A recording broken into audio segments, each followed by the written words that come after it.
From the CyberHub bunker and studio, you're tuning in to the CyberHub Podcast. And now for your host and CISO, James Azar. Well, good morning, security gang, and welcome to another exciting episode of the CyberHub Podcast, Tuesday, September 19th, 2023. We've got a great show for all of y'all today, really focusing on business impact of cyber incidents, because we've really talked a lot about over the last week about MGM, and MGM's really been a great use case, but we've got more of those. And so we're going to get into that today on this very program. So thank y'all for tuning in. We're live on your favorite social media platform and favorite podcast listening platform, broadcasting live right now on Facebook, LinkedIn, YouTube, Twitch, Rumble, and Twitter, now X.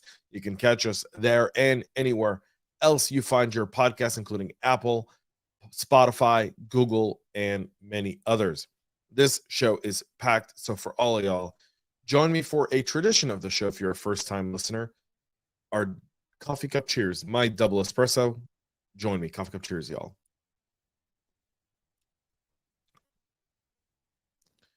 With that being said, let's go ahead and start off with our first story of the day, which is the vulnerability within specific devices in the Juniper family to an unauthenticated RCE flaw. Now, overall, there's two, I repeat here, two active exploits that have been released for this specific CVE. And there's a variety of these. CVE 2023, 36844 and 36845, as well as 36846 and 36847. The have a medium severity. These were all disclosed in August to no attention. In fact, we on the show didn't even cover them because we didn't deem them to be that serious. However, when chained together, these vulnerabilities do issue and start a critical remote code execution flaw that has a rating of 9.8. There's been two technical reports around this, one from VoneCheck, another one from Watchtower Labs, both showing how these become very, very easy to take advantage of, and these have significant impact. Now, the good news around this is this only impacts a specific portion of Juniper devices, so not every Juniper device is culpable or vulnerable to this one. However, the CVEs have all been addressed with a update, and now Juniper has found it critical to let everyone know. Please make sure you get these updated. According to the VoneCheck network scan, there's around 14,951 of these that are now vulnerable to this specific RCE flaw. So if you are a Juniper shop and you've got any of these devices on your network and you've kind of put this on the back burner in one of those 90 days to patch type of deal because you looked at the August report, it's time to upgrade that and get those patched immediately. Again, two active POCs for these. Last month, we talked about Clorox going through a cyber incident that led to some of their production being halted. Well, now, a month later, in a regulatory filing with the SEC, the company says that the attack damaged portions of the company's IT infrastructure, which caused wide-scale disruption to their operation. The company said it implemented a business continuity plan, began manual ordering and processing procedures shortly after the incident. The company is operating at a lower rate of order processing and has recently begun to experience an elevated level of consumer product availability issue, meaning the shelves and the orders are coming in. There's demand, but there's not enough product. Clorox is still in the midst of evaluating the financial and business impact of this order processing delays and elevated level of product outages. The company now believes this will have a material impact on their Q1 financial results as they're notifying all of their investors. So the incident occurred around mid-August, so nearly a month ago. Clorox is now starting to come to terms with the idea of this, and this goes to shutting down all of our IT networks during a cyber incident. The business continuity plan of just unplug everything and then slowly plug it back in, revert to kind of previous processes, but then over-relying on technology. If you think Clorox is bad, I'm looking forward to seeing what the MGM and Caesar Palace results are going to look like once those come out, with the impact of the breach that happened over the last 2 weeks. These are great talking points for many practitioners. When you're trying to win over people in the business, when you're trying to explain the significance of security to the business, these types of articles, these types of links, these types of use cases, test cases really do give credence to the need for partnerships in order to enhance security within an organization, in order to get a little bit more money, in order to avoid these types of situations within your own business. And if you're in manufacturing and you're in production, obviously this really does resonate with many of you, because we all know, and we all are very well aware, if you're a security practitioner, to the vulnerabilities that exist within your own environment. And when they do, and when something like this happens, when the domino comes knocking, when the domino effect happens and kind of all your systems go offline, that recovery is not easy, and it's not cheap, and it has impact across the entire business. And that's what we're seeing here from the Clorox disclosure to the SEC. So we'll see if this would be something significant. Again, companies rarely acknowledge their financial impact, but marine manufacturing firm Brunswick Corp said their ransomware attack would cost as much as $85 million. Canadian booksellers expected to lose more than $50 million following a ransomware attack that limited their operations for weeks. Applied Materials said that it would cost $250 million as on behest of their ransomware attack as well. So, and $106 million following a ransomware attack on Scripps Health. That's the cost. These numbers are insane, and we should be using these numbers to talk to our executives, to talk to CFO, to get this message across.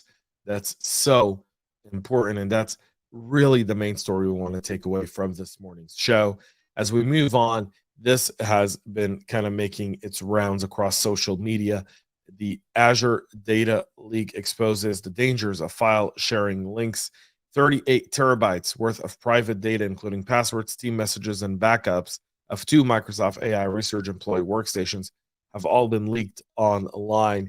This is according to several companies who are now talking about this incident.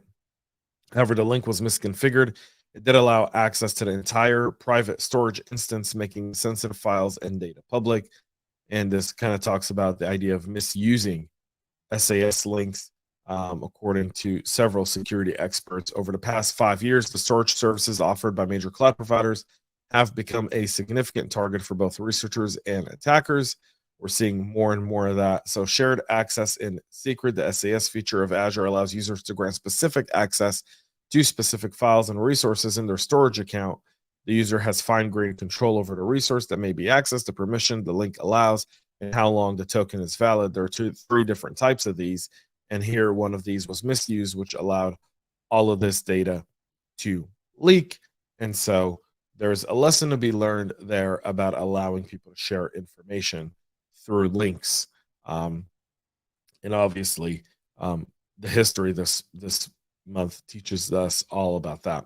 Trend Micro, for their end, released a 0-day flaw fix, CVE 2023-41179er. It's impacting Apex One, Apex One SaaS, and worry-free business security products. Vulnerability is related to the product's ability to uninstall third-party security software, which can be exploited for arbitrary code execution. That's now been fixed, so you want to make sure you get your Trend Micro products patched. The new SprySOCKS Linux malware is being used in cyber espionage attacks. This is being attributed to a Chinese espionage-focused group tracked as Earth Lusa, was observed targeting government agencies in multiple countries using a new Linux backdoor dubbed SprySOCKS. Trend Micro's analysis of the novel backdoor showed it originates from the Tricalis open source Windows malware, with many of its functions ported to work on the Linux system. However, it appears to be a mixture of multiple malwares, as the SprySOCKS C2 server communication protocol is similar to Red Leaves. So this is now targeting foreign affairs, technology, and telecom in Southeast Asia, Central Asia, the Balkans, and worldwide. So this isn't just limited, really. The headline's a bit misleading.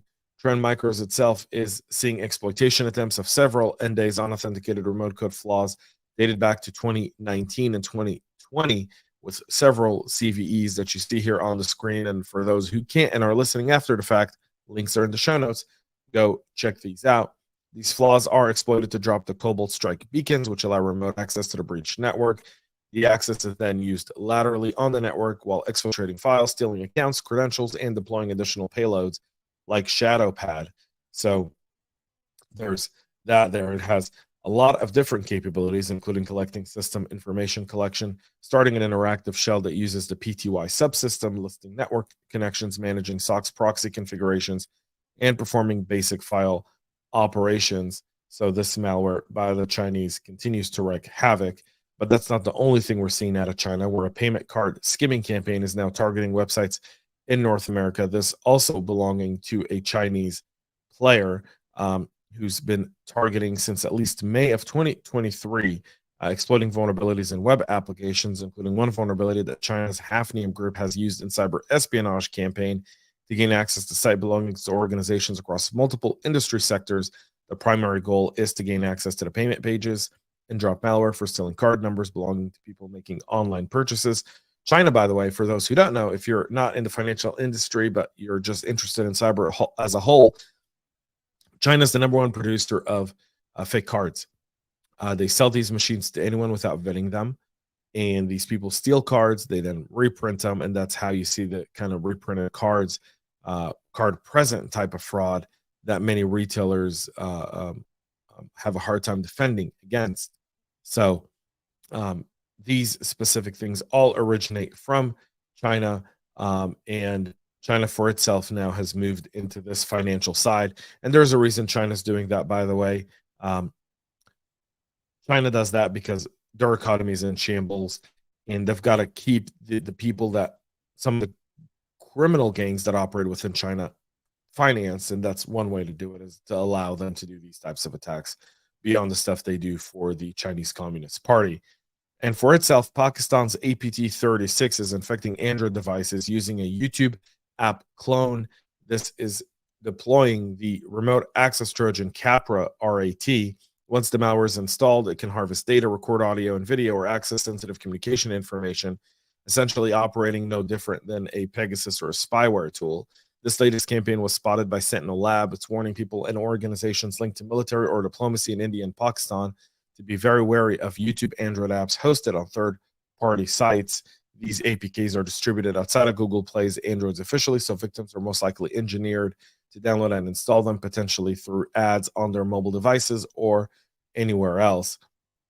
Once it's up and running, it's recording with the microphone, front and rear cameras, collecting SMS and multimedia messages, call logs, sending messages and blocking some as well, initiating phone calls, taking screen captures, overriding system settings like GPS and network, and modifying files. This one is attributed more to spying. That's it for our show this morning. We'll be back with a whole lot more tomorrow as we dive deeper into what's happening in the world of cyber. But again, this business impact is significant.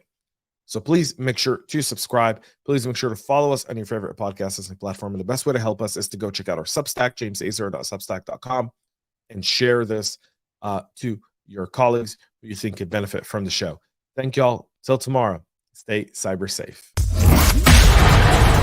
We love feedback, so make sure to connect with us on social media and subscribe to our podcast on your favorite podcast listening platform.